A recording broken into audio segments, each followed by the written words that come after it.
میں علامہ عباس وزیری سے پوچھنا چاہتا ہوں، گویا آپ اس 20 اور 8 کی رکعت سے بالکل منحرف ہیں، یا کس حد تک رکعت ہے آپ پڑھتے نہیں؟ آسانی ہے کوئی آپ کے لیے؟ اعوذ باللہ من الشیطان الرجیم، بسم اللہ الرحمن الرحیم۔ بہت شکریہ آپ کا۔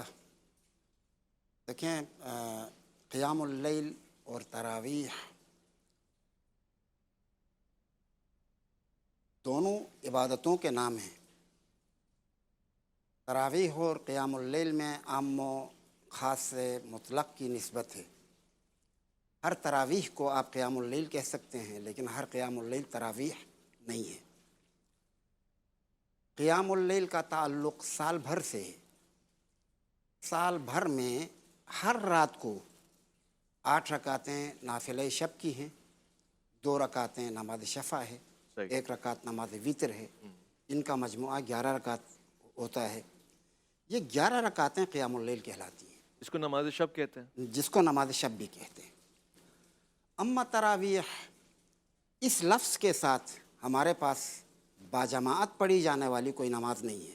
اچھا، تراویح جیسے کہ شاہ صاحب نے بہت خوبصورتی، خود ان کی شخصیت ادبی ہے تو یہ ادبی اعتبار سے اس کو بیان کیا انہوں نے۔ تراویح ترویحہ کی جمع ہے، اور ترویحہ یعنی ایک وقت کی راحت، یعنی ایک لحظے کی راحت۔ 4 رکعت پڑھی اس اور معنی راحت میں ملی۔ 4 رکعت کے بعد وہ راحت کرتے ہیں، اس لحاظ سے اس کو تراویح کہتے ہیں۔ عربی میں پنکھے کو بھی مروحہ کہتے ہیں۔ جی مروحۃ۔ مروحہ یعنی راحت فراہم کرنے والا اوزار، تو وہ بھی اسی راحت ہی سے ہے۔ یہ صحیح۔ تراویح، ترویحہ، مروحہ یہ سب وہیں سے بنے ہوئے ہیں۔ نافلہ رمضان الگ ہے۔ اچھا، ہاں، وہ نافلہ رمضان ہمارے پاس بھی کثیر تعداد میں احادیث میں 20 رکعتیں ہیں، جس طرح شاہ صاحب نے فرمایا ہے 20 رکعتیں ہیں۔ عشرۂ اول میں 20 رکعت ہیں، عشرۂ دوم میں بھی ہر شب 20 رکعت ہیں، عشرۂ سوم میں 30 رکعتیں ہیں ہر شب کی، اور ان کے علاوہ 19، 21 اور 23 رمضان کی شب جو ہمارے پاس احتمالاً شب قدر کی راتیں ہیں، شاید وہ، شاید یہ، شاید یہ، ان 3 رکعتوں میں 100 رکعتیں ہیں۔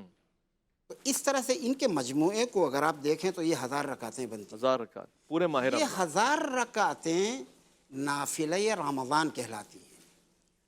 لہذا وہ آپ کے ہاں تراویح کہا جاتا ہے، یہاں نافلہ رمضان کہتے ہیں تو نمازیں، عبادات۔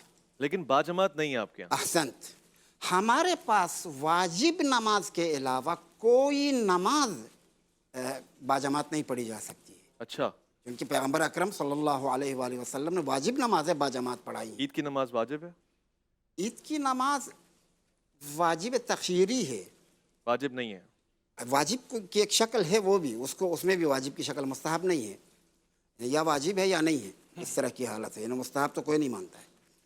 تو سوائے ایک نماز استسقاء کے، نماز استسقاء جو ہے وہ مستحب ہونے کے باوجود باجماعت پڑھی جاتی ہے، اس کے علاوہ کوئی مستحب نماز جو ہے وہ باجماعت نہیں۔ صلاۃ الکسوف، صلاۃ الخسوف وغیرہ، وہ اس کے بارے میں کیا وہ کہیں؟ واجب ہیں، کسوف و خسوف کی نمازیں واجب ہیں۔ آپ وجوب میں ٹھیک ہے، وجوب یعنی ہے، باجماعت پڑھی جاتی ہے۔ یعنی صرف واجب باجماعت پڑھ رہے ہیں۔ واجب نمازیں بس جو یہی ہے کہ وہ وہ وجوب میں آتی ہیں آپ کے۔ باجماعت پڑھائی۔ اور اس کی کیا دلیل ہے؟ جو اصل مسئلہ ہے باجماعت، حدیث ہیں کثرت کے ساتھ۔ یہ بیان فرماتے ہیں۔ وَصَلُّوا كَمَا رَأَيْتُمُونِي وَصَلِّ، حضرت پیغمبر اکرم، خود پیغمبر نے باجماعت نمازیں واجب نمازوں میں جماعت پڑھائی ہے، مستحب نمازوں میں جماعت ثابت شدہ نہیں ہے۔ نہیں ہے؟ خود اہل سنت کے ہاں بھی نہیں ہے، ثابت شدہ نہیں ہے۔ یہ ذرا نقطہ کلیئر کر دیں۔ ہمارے ہاں نوافل میں بھی جماعت ضروری نہیں ہے، لیکن اگر جماعت کر لی جائے، ہاں جیسے نماز کر لی جائے والا نہیں نا، نماز تسبیح ہے، میں آپ کو عرض کرتا ہوں، وجوب میں نہیں آتی۔ ایک اصطلاح اس میں نماز تراویح کے حوالے سے، یہ سنت ہے یا مستحب ہے، ایک بحث یہ بھی ہے ہاں یہ بھی کہ مثلا یہ مستحب، بعض لوگ احناف کے ہاں یہ سنت ہے۔ سنت اس معنی میں کہ یا پیغمبر نے کیا ہو کوئی عمل، یا پیغمبر کے اصحاب نے کوئی کیا ہو، تو اسے سنت کہا جاتا ہے۔ آپ اور کے سنت یہ کی ڈیفینیشن یہی ہے